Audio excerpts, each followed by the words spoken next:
sometimes. All right, there we go. So let's begin. We're talking about labor in the Gilded Age. All right. So objective, we're talking about socioeconomic continuities and changes. All right. And we're specifically talking about how the poor lived, how the wealthy lived, and what the relationship was with labor and employers. And specifically in the 1860s to the 1890s era, right? The meat of the Gilded Age, which leads us to our first key point. As the price of many goods decreased, real wages increased, right? So the money people were making was increasing for the most part, and the prices of goods were decreasing. This provided new access to a variety of goods and services that most Americans didn't have before.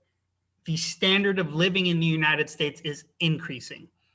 But, and here's the gilded part. That's why this era is gilded. This is what the name comes from, right? While standard of living as an entire whole, as a group, is increasing, the gap between the really poor and the really rich is also increasing. Does that make sense? Hopefully that makes sense. If I could get a couple of yeses or nos if that part makes sense. Standard of living is going up for everybody. But the gap between the wealthy and the poor is also going up. It's also getting bigger and wider. And it gets to the point where it's night and day. It's completely different. So I'll give you about a minute and a half for this key point. Another thing you might want to note, and we'll talk about it a little more, but American society changes, right? From a farmer agrarian society, this yeoman farmer idea, to a urban city factory society. And that happens here as well. About a minute and change on this slide.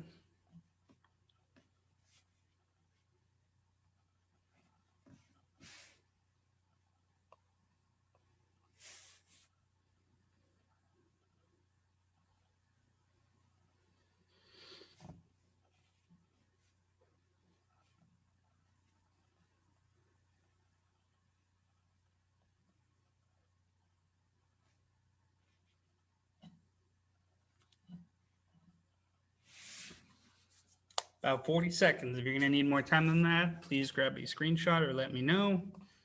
Otherwise, we're going to move on and start talking about, first we're going to talk about the wealthy.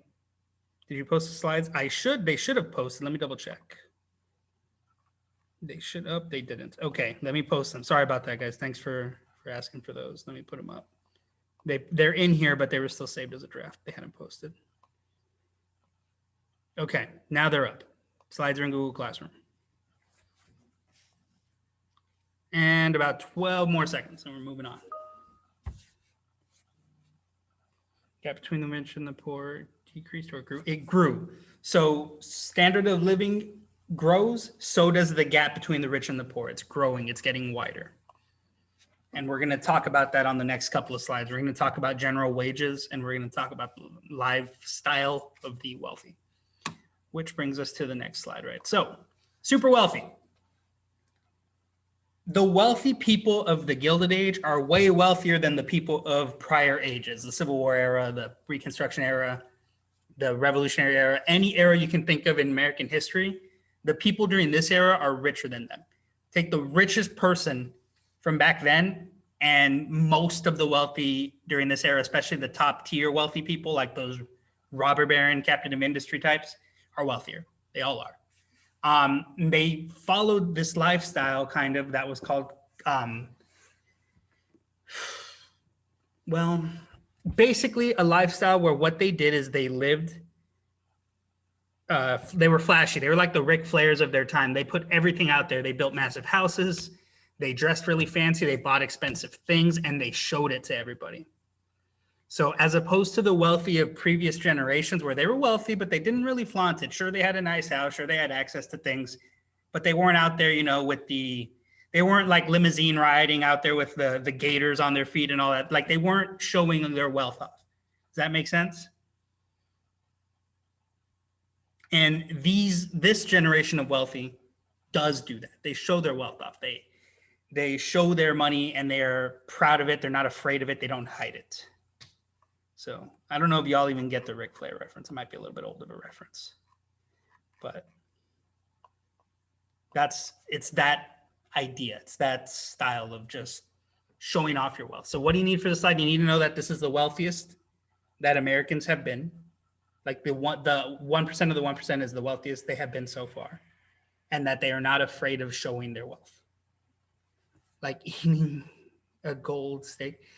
Sure, in theory, that's not something that people did. But for example, maybe let's like your horse buggy. Like instead of it just being like bare metal, it was gold trimmed, right? Instead of going outside and wearing like a normal coat, you had a big fancy, like really well made and really expensive coat, right? That was flashy, right? Again, think of people who show off. These are people that are showing off. That's essentially what they're doing. So you need that term, right? They show off. Conspicuous consumption. They're showing off their consumerism, and it's making people want it. It's something that is very common nowadays, right? Like we just made the joke about the lesson being sponsored by Audible as I go through my massive Audible list, right? But people, like, it's like advertising in a sense, but it's, again, all this stuff is new. This stuff's happening for the first time. So if you're a poor factory worker and you see, I don't know, let's just point out this dude with the beard, like riding around and he's got all this gold on, you're like, I want gold like that. That looks cool, right? That starts to grow. It starts to happen there. So I'll give you about a minute here to get the term mainly. And just, again, it's a really brief piece of information, but it's really important. And this is where it happens.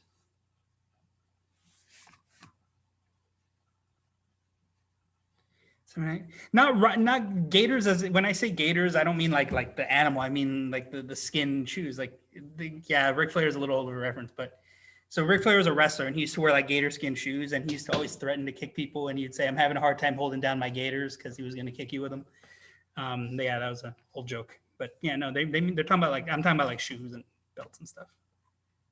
That was me attempting old guy humor. You understand that joke? Yeah, some of you guys might get that joke. Hey, I don't know, guys. I don't know if y'all know 80. That stuff's from before even when I was born. I was from the 90s and Ric Flair was around. It was already the old guy. So for you guys, I don't even think he's even on there anymore. He's retired, I think. So wow. I think you guys are children. It's just I'm kind of offended a little bit, Cavazos. It's not that I think they're children. He's not dead.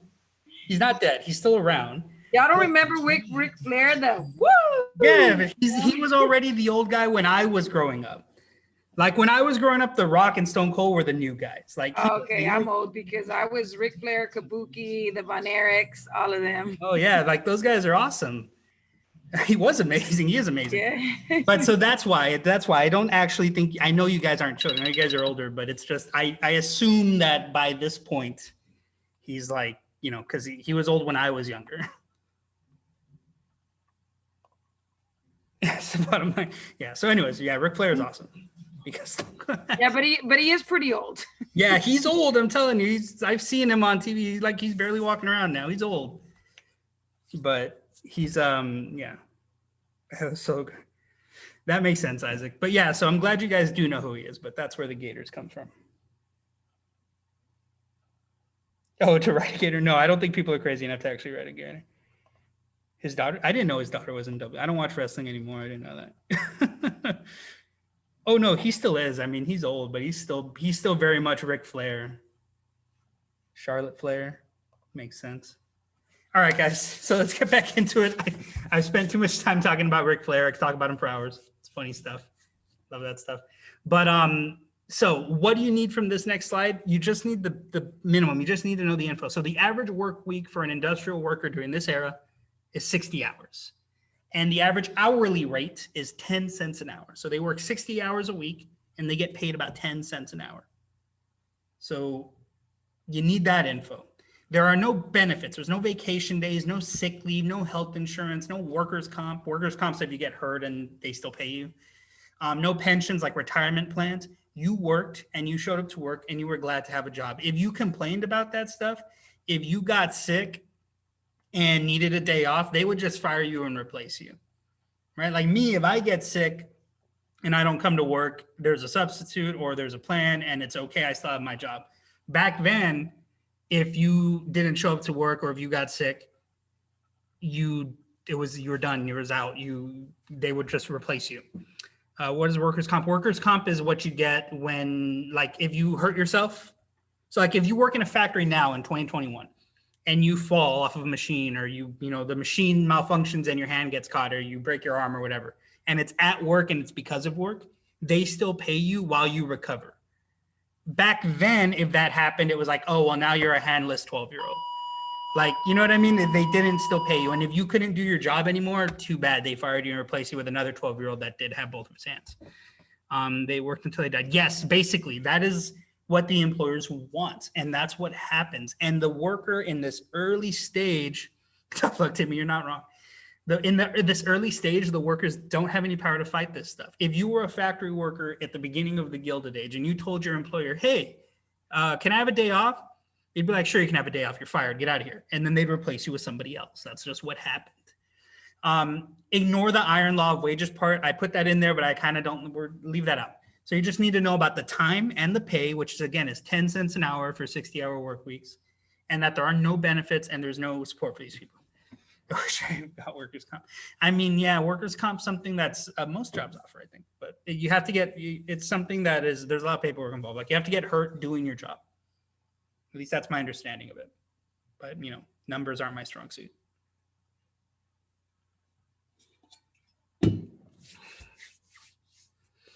So just to put in perspective, right, like some of these charts, the annual income for, say, a coal miner. Oh, no, those are hourly. Where's the annual?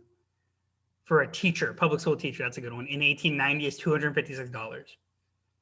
Like, for a whole year, you could work for a whole year, not spend a penny of your money, and still not be able to buy a PS5. You know what I mean? Like, getting a paper cut, maybe. Yeah, how would a teacher get workers' comp?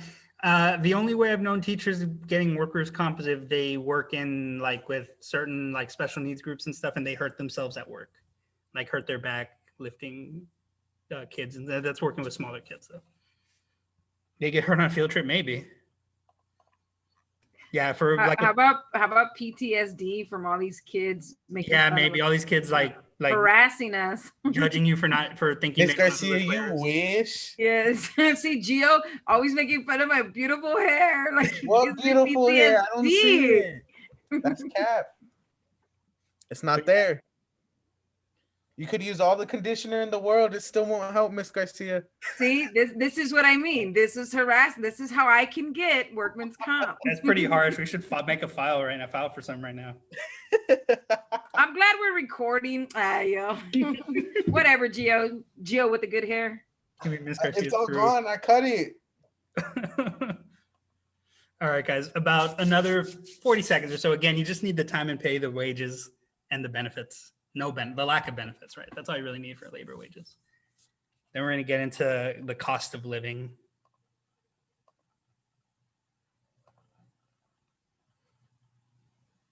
So the dates are not quite on point for this next slide, but it's still kind of, to give you a perspective, it still kind of makes sense. What do all these charts basically say? Well, in 1901, the average annual expenditures, which means the average amount of money a person spends total, is $755. The average expenditures on food, rent, fuel, light, clothing is $574. So again, with our PS5 analogy, right? People spent more about what a PS5 costs on everything in their life in 1901. And again, if you look back at the wages, let's steal this really quick. Look, not many of these professions allow for that. Think about how many hours you have to spend as a coal miner at 18 cents an hour to be able to earn the 574 you need to afford just necessities, rent, light, fuel. Fuel meaning like gas or oil, food, things like that. So it is not, prices are lower. Things are cheaper now than they ever have been, but wages are also lower and they're barely about even. Hopefully that makes sense. The individual items cost a lot less. It's kind of like if you go to a Sam's or a Costco, right? And the box of orange juice might be only $1.40. You just have to buy 10 boxes, right? Because it's cheaper to make when you make all that many, the bulk making. The mass production allows for things to be cheaper overall compared to what they were. But that doesn't mean people are still being treated fairly and getting paid fairly, right? In fact, they're not being treated fairly. They're not getting paid fairly. But stuff is so low that people's standard of living is still increasing. Does that make sense? That's where that increase in standard of living comes from, right? Because products are so much cheaper that even though workers aren't getting paid their fair share, it doesn't matter. The standard of living still goes up. And again, if that doesn't make sense, please stop me so I can explain it a little better. But that's where the disparity comes from. And the wealthy still keep getting wealthy, and the poor stay in that area. Didn't like a book of matches cost a penny. Let's see if book of matches is in here. I don't know if it is, but maybe not a penny, but close. So to put in perspective, these are all by year. That's the only problem. But coffee, that's a good one. $10 a year on coffee. I'll tell you right now, I spend like $15 I tell you, I spend $27 a month on coffee. Where's the middle class? So Gio, the middle class isn't quite there yet. They're getting there. They're starting to grow. But right now you're in that weird era where there isn't really a middle class. Near the end of this time period, the middle class will not grow up, but develop, and you'll get that middle class. But in this early stage and like through the meat of this stuff, there isn't one. There will be one, and then there will be a middle class, poor and not poor. So yeah, right now there's like the poor, the impoverished, and the wealthy, right? So like the poor people are practically in poverty during this time period. And I'm saying like 1860s, 1870s, 1880s. And you have the super, super wealthy at the top. And there's nothing in the middle. It's like a big gap. It's almost like it's not America. There's no gap. There's no middle class. And that will change. But during this time, it's at its most extreme, if that makes sense.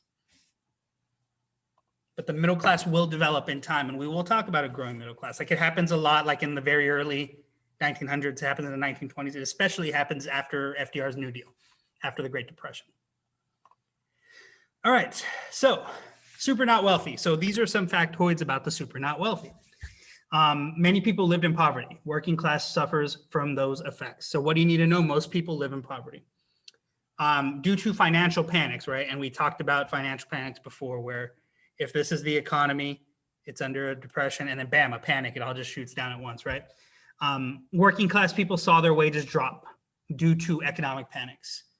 During this era, prices of goods decreases everywhere. Mass production makes prices lower than they have ever been. So despite wages being low and the standard of living is still rising. This is all stuff I already said, but here's your opportunity to write some of it into your notes. Specifically, this third bullet point, this third main section about standard of living increasing while wages are low and because products are low. And then just if you didn't know it, which I think you guys do, so I don't think you need to spend time to write it, but if you want to, if you need it, feel free to. I'm going to give you about a minute and a half. I'll give you 2 minutes on this slide. Factory work is dangerous, just like railroad and mining work. It is not safe. It is not easy. Just because they're inside of a building does not mean their job is safe, right? You got you'll have a whole generation of armless 10-year-olds and legless ones and all this stuff from all these factory jobs to show you that. Lost my train of thought there for a second. So again, about 2 minutes to get this down. You're the guy on the right with the mustache and sweet tie and stuff. Yeah, it's a weird picture. I just thought, I mean, it makes sense to me. I don't think either of them had pants actually, which is kind of terrifying now that I think about it. You guys think of the weirdest stuff, man. I would have never noticed that.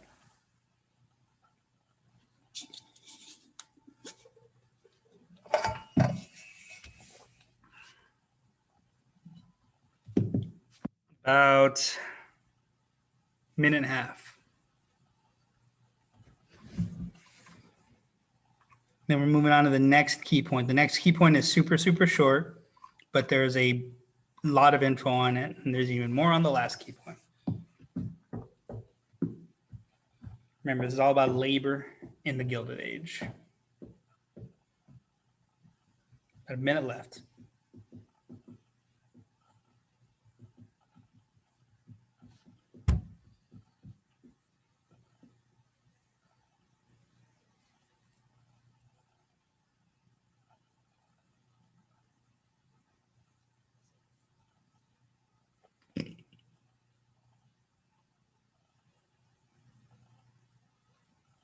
40 seconds. Actually, I lied at 30 seconds, sorry. So if you need more time, please grab a screenshot so that way we can move on. Hopefully I'm not going too fast. I feel like today I've been going a little fast. 20 seconds.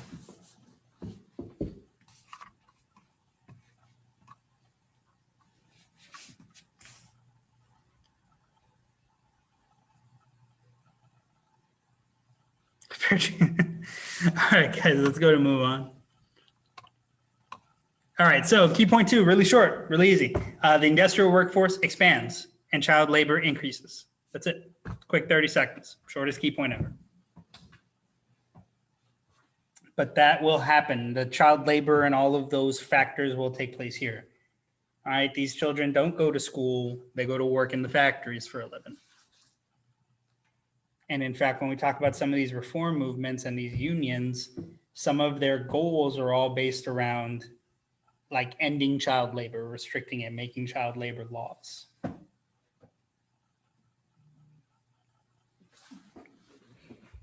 And again, quick reminder in case you didn't know, the reason women and children are being employed by these factory owners is not for fairness, it's for the ability to pay less for the workers.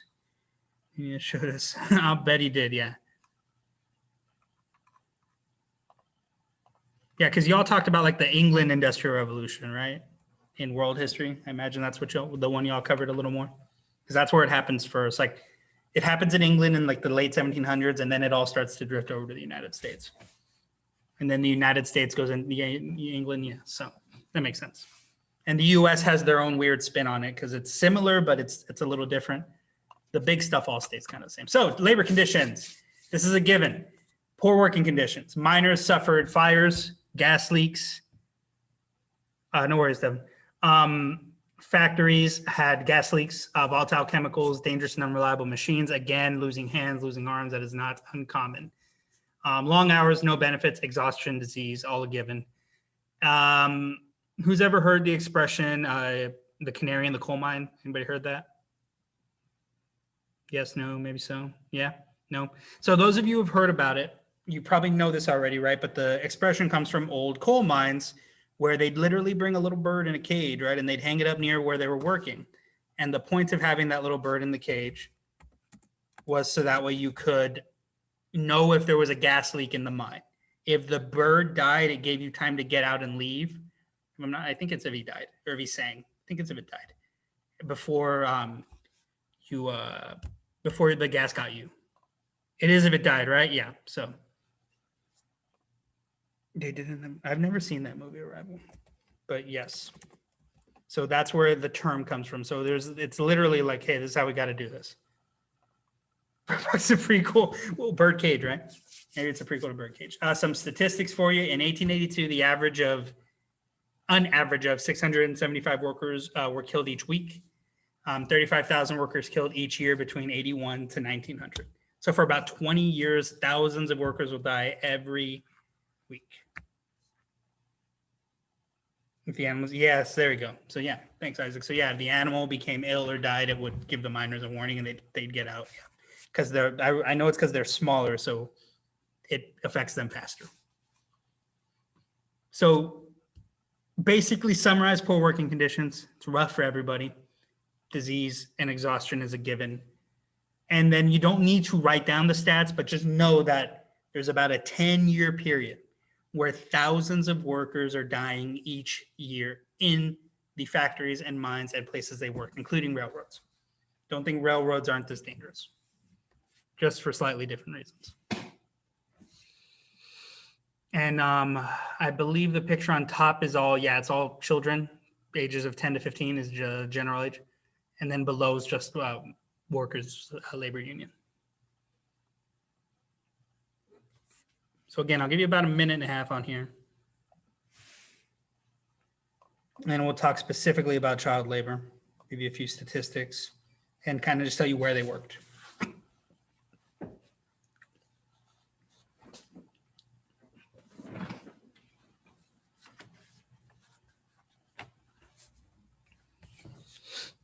About a minute left.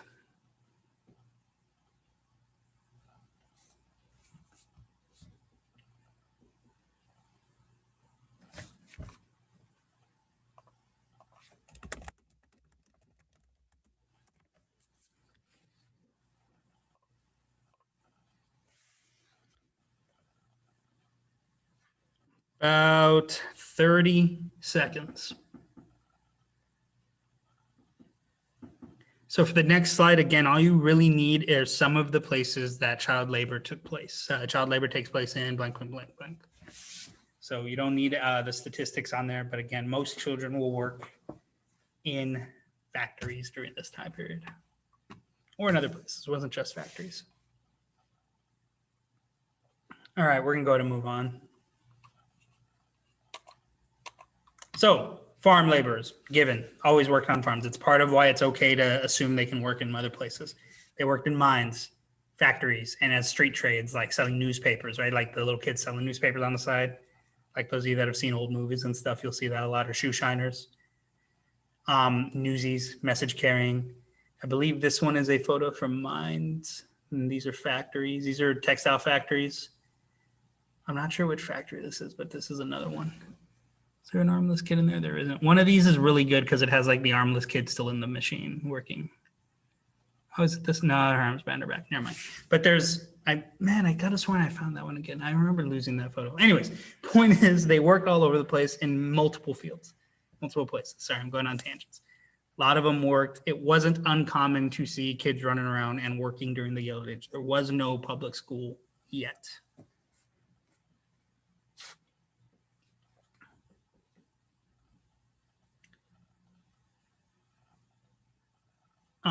For the stats, again, 1 out of every 8 children worked. By 1900, it's more like 1 out of every 5.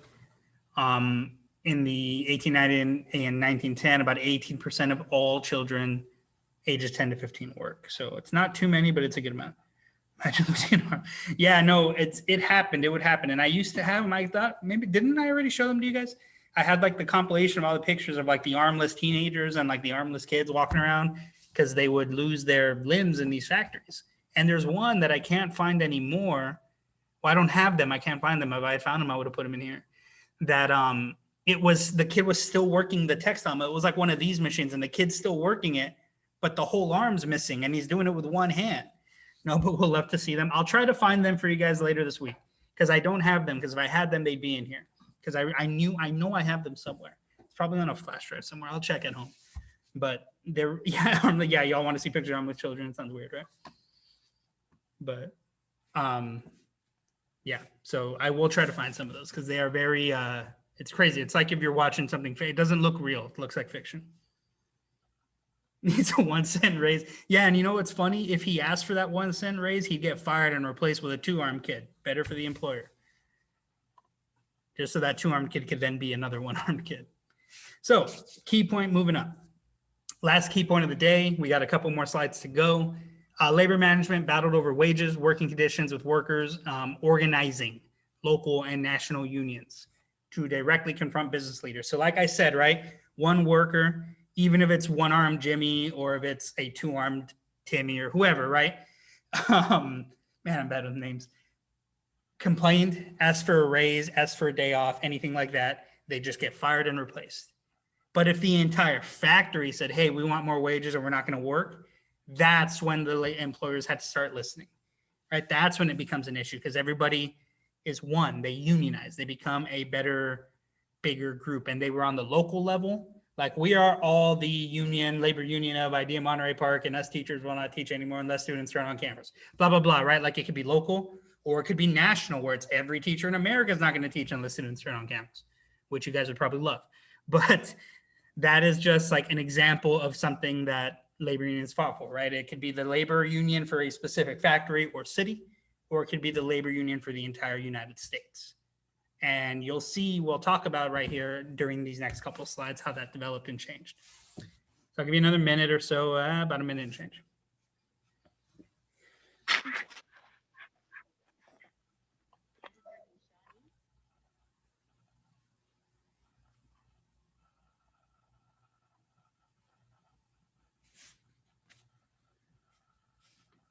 About a minute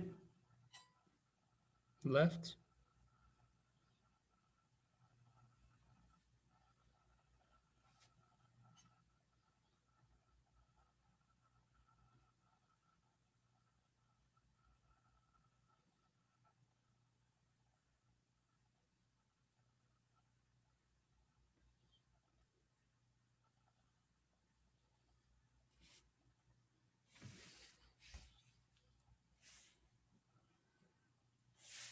About 30 seconds.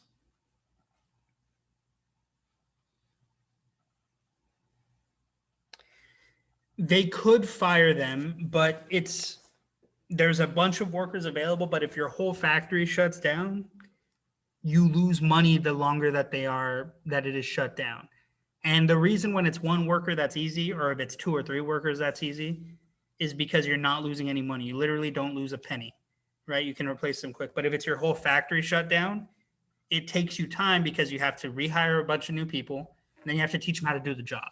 Teaching one person how to do the job is easy. Teaching the whole factory to do their jobs is much more difficult. Does that make sense? And again, a lot less and a lot of this happens on the national scale as well. So it won't just be one factory, but it'll be like every factory. And we'll get into that right now. So let's move on. Again, a labor union, workers combine, unite to contest or fight the employers, not literally fights, not like a tussle, but they argue for equal pay, conditions, better conditions, things like that. They use strikes, slowdowns, political pressure, all to earn clout and status when negotiating with their employers. So as a union, they actually have power. Now the Sears picture is from way later. This is like the 1920s, I think. But the strikes are very much a thing. Even there was Hispanic students in California that did walkouts and slowdowns in the 70s. Yeah, 70s, 80s. Tussle. No, I doubt people say tussle anymore. Maybe there was like a kerfuffle. We could use kerfuffle instead, or a rumble. They get in the slobber knocker. Got pages of those guys that can go on with that stuff.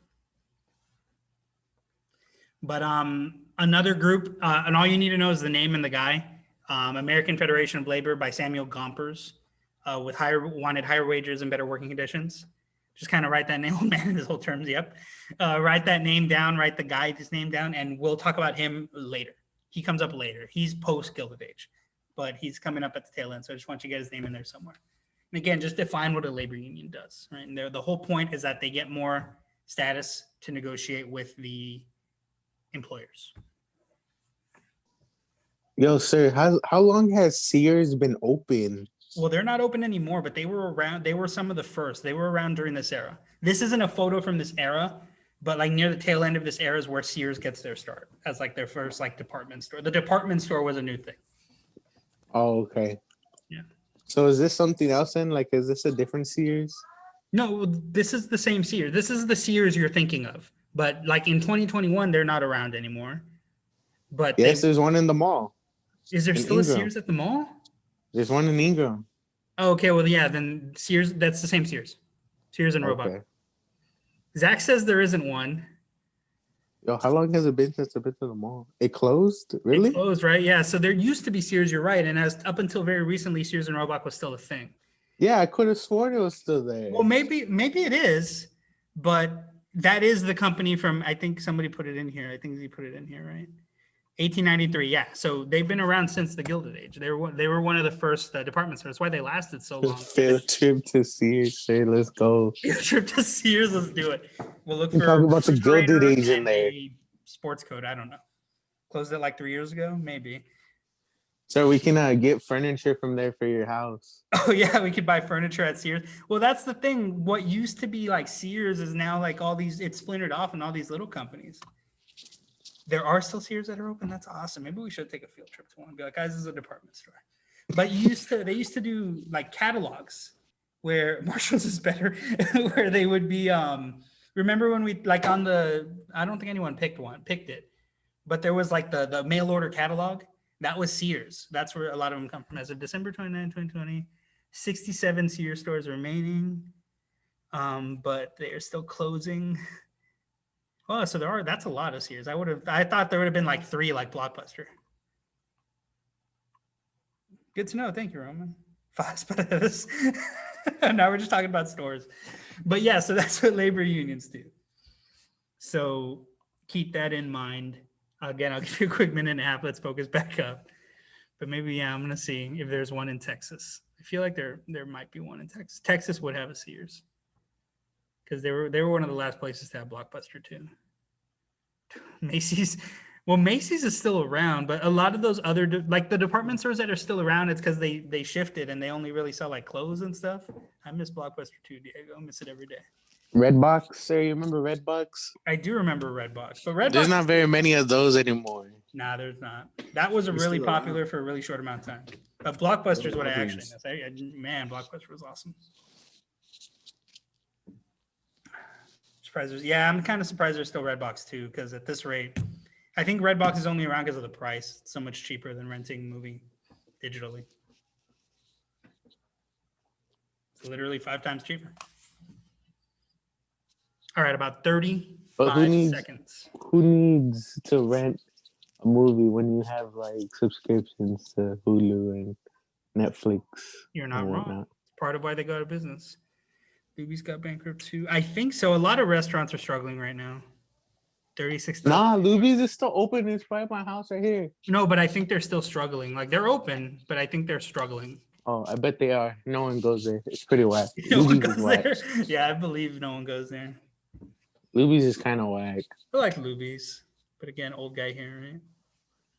It depends. It depends on what Luby's you're going to. The one right here by my house is whack. Yeah, see, Luby's got the mac and cheese. They have the garlic toast, and then you get like the fried fish at Luby's. Oh yeah, the fried fish is their only good thing. Yeah, Yeah. that's what's up.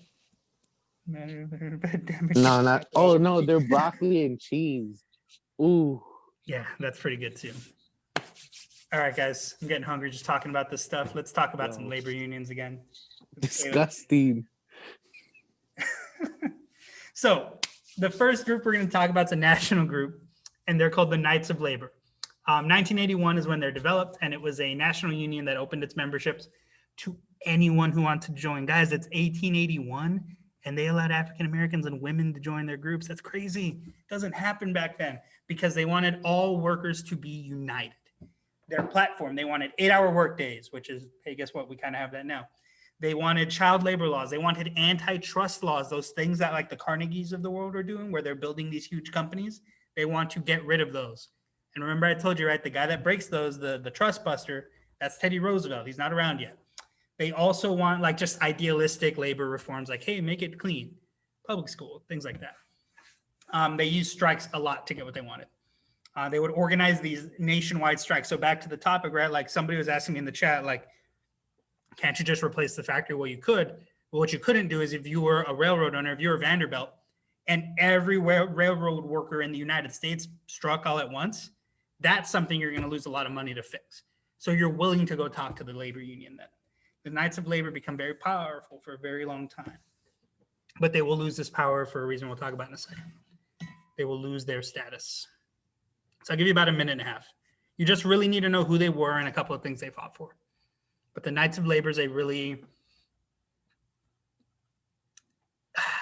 what's the word?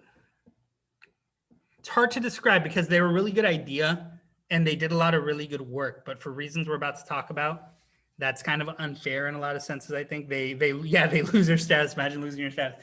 They lose their status. They become very unpopular and they kind of get this bad rap. And I think it's an unfair one, but it is something that happens. So, we'll talk about it coming up.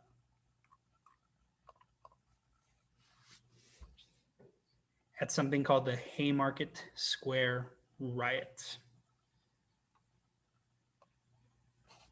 So about 40 seconds, and we'll get into the Haymarket Square Riot. The thing that kind of ends the Knights of Labor, they're never as relevant, and they eventually go away because membership will decline. So, yeah, there don't a lot, like if you notice, right, the stuff that they want, their platform, it gets accomplished. And I'm not sure if they're still relevant when it happens, if they would have been more powerful or not to it. Like there's instances where groups like this they're a really good idea, but they're like, I always point to like the Raza Unida party. Like there's groups in the United States that come up and they're a good idea, but they don't accomplish the goal. And for reasons that are, say what you will, they don't get where they're going. Lose your rank in siege. Yeah, man. Isn't it crazy if you lose your rank in siege? That'd be horrible. Okay. So Haymarket Square Riot. The Knights of Labor are there protesting. They protest peacefully in large numbers for about 8 hours. Then a bomb explodes.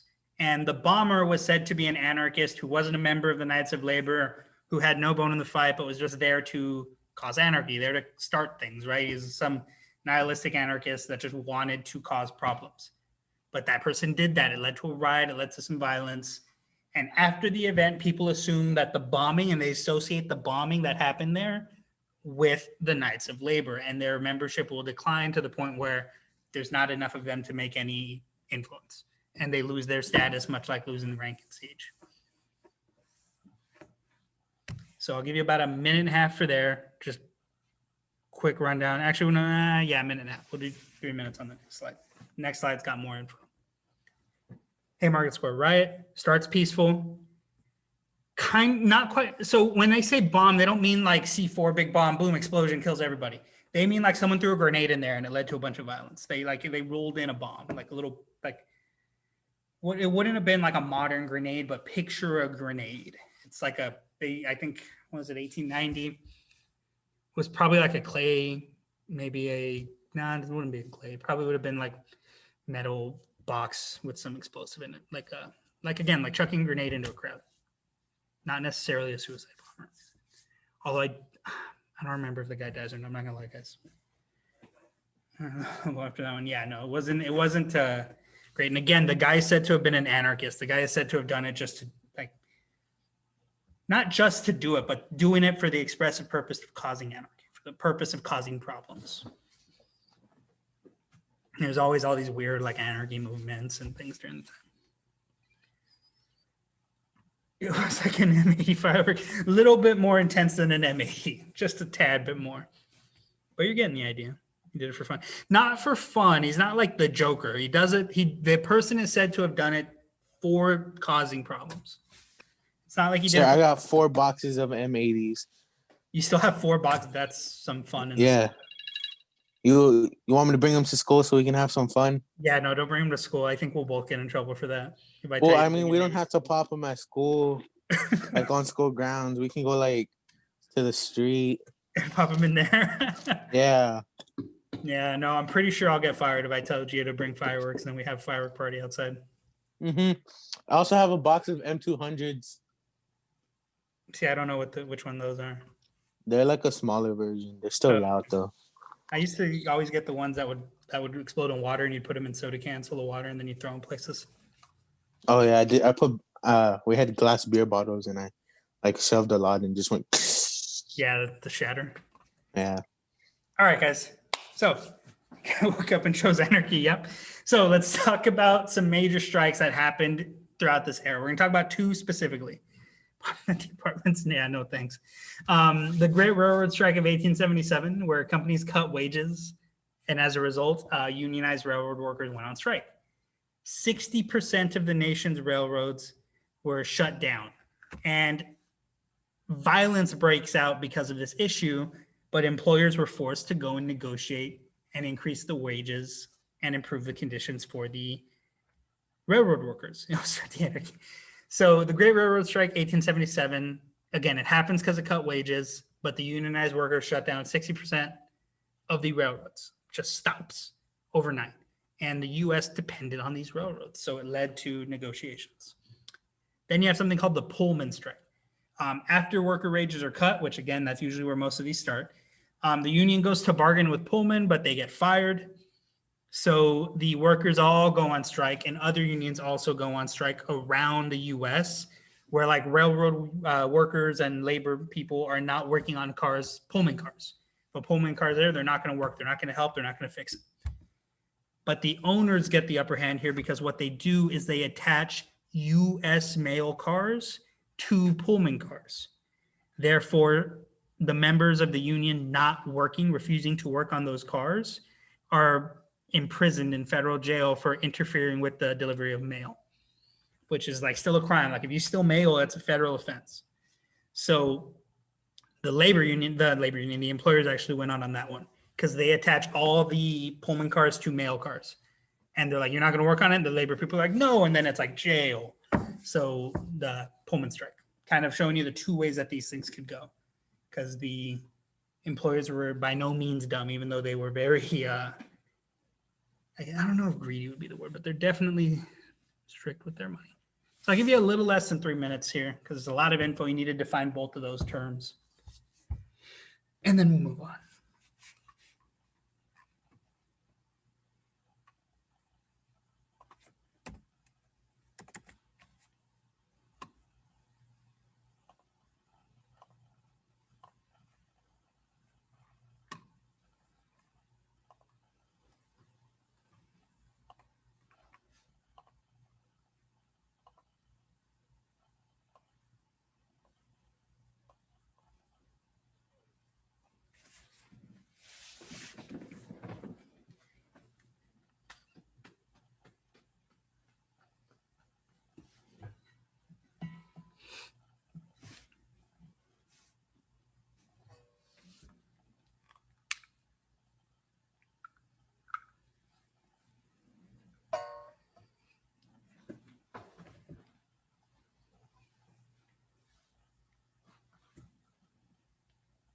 About a minute and change left.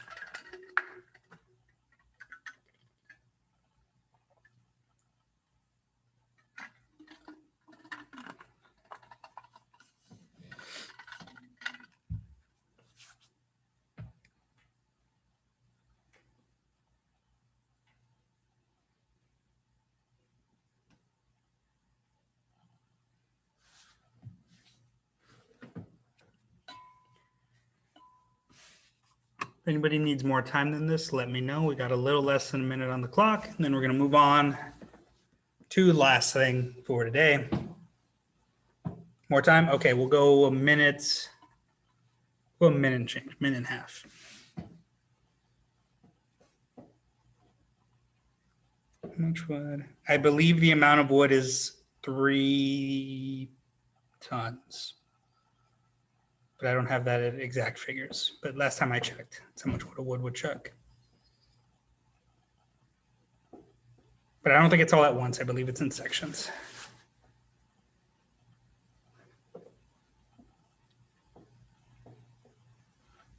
But I don't know, 3 tons sounds like a lot for one woodchuck. Maybe it's more like 37 pounds. I'm not sure.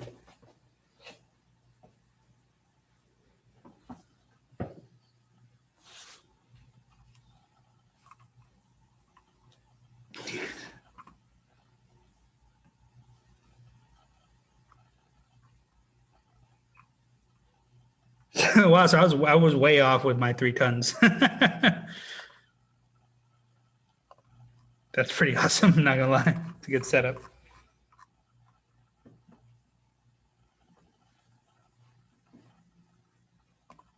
That's really deep, Roman. That's deep.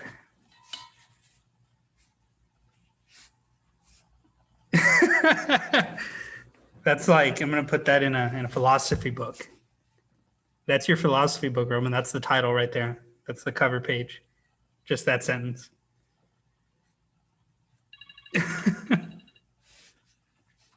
All right, guys. So that's about time. Hopefully you got this info. It'll be up a little bit longer just in case.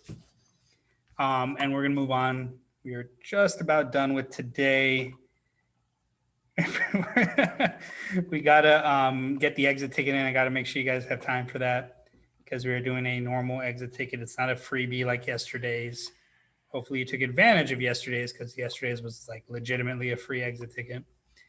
So actually, let's put it on the slide just because, you know, why not? All right, so this is basically treat these like mini SAQs, even though each one is more like its own number one of an SAQ, right? This isn't a real one.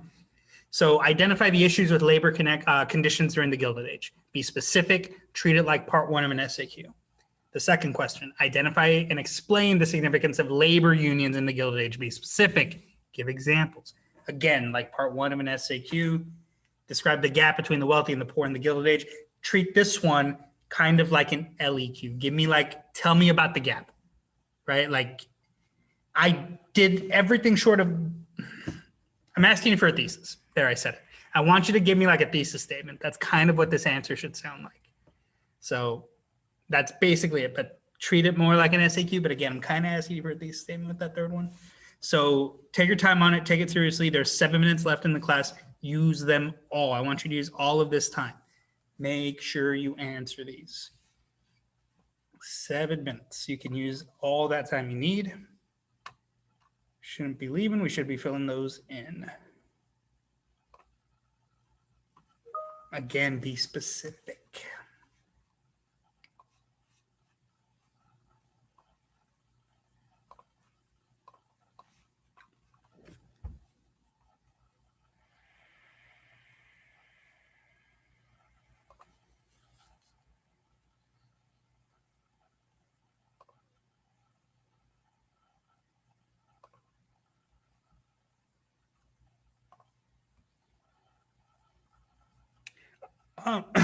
So Max, it doesn't have to be a script. It can be bullet points.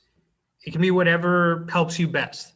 Just make sure there's enough info in there to support what you're saying, right? So like, if you give me bullet points and it's like a half page of bullet points and your video, like half of your video isn't in there, you know what I mean? Like the info from your video is not in there.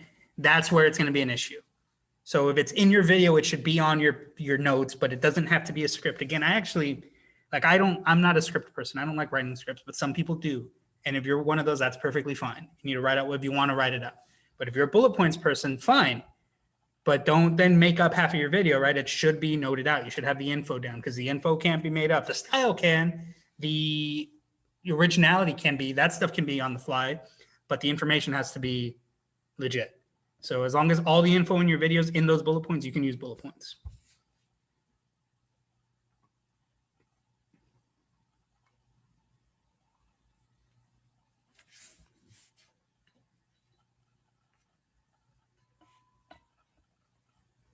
So about 5 minutes left. Again, if anybody has any project questions, that'll be the time to ask. Again, the projects are moved to Tuesday of next week.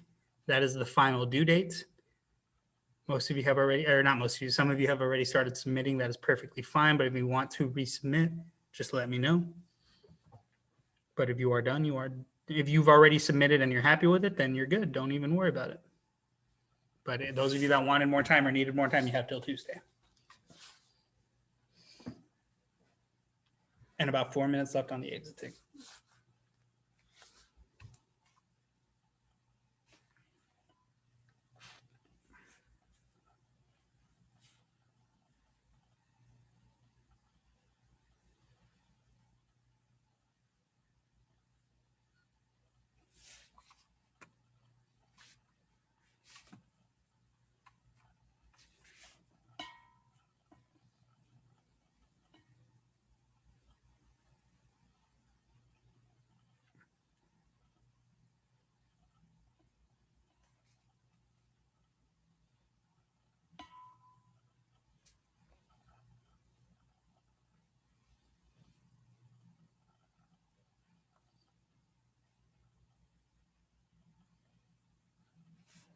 All right, guys, with about 3 minutes left, I'm going to go ahead and end the call a little bit early just so that way I can start uploading the video.